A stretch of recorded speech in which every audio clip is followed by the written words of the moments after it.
Clap if you have Facebook. Everybody should be clapping. Everybody has Facebook. There's two things that I fucking hate about Facebook, and I'll share them with you.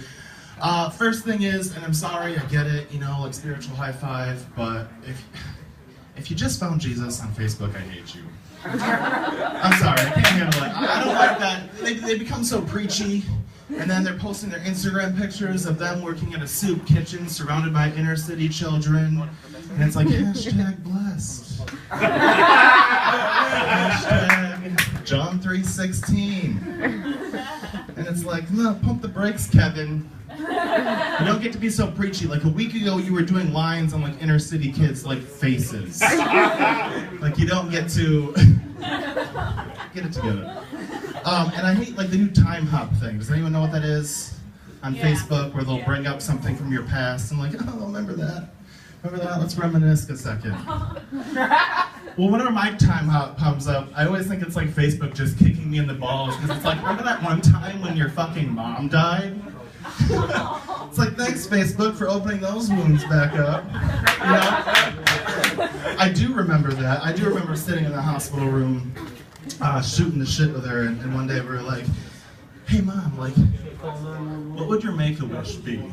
You know, like for shits and gigs, let's just go down this path. And she like leans in, and like at this point, she kind of just looks like E.T. She's like, I just want you kids to do something creative with my ashes. Oh, that's weird. Like, who told her we were burning her? That's such a weird conversation to have with your mom. Like, hey, like when this whole thing is done, like we're gonna burn you because we're poor. Like, sorry. I didn't have to have the conversation with her, so that makes me really happy. But I did think about it. I put a lot of thought into it. My older sister, Ashley, she's like, you know what, I think I'll bury my portion of the ashes with like a lilac bush. That's her favorite flower. I'm like, cool, you can do that, lilacs. And my younger gay sister, Brittany, gets all pissed off and she's like, I'm gonna throw mine in the faces of my enemies. I'm like, how does that work? Like every time someone calls you a fag, you just like throw your dead mom at their face? Like a fucking Jean-Claude Van Damme at that sport.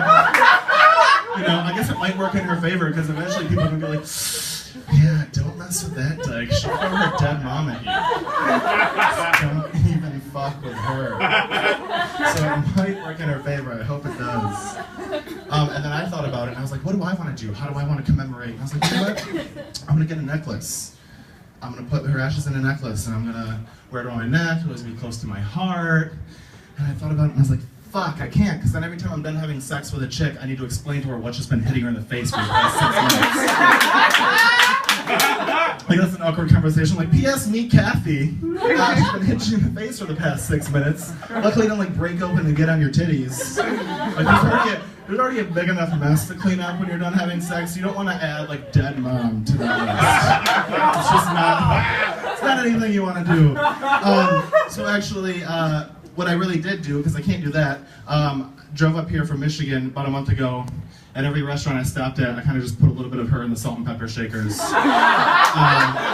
I wanted to see the world, and what not better way through humans, so I figured. But hey, my name is Chris, that's my time, thank you very much.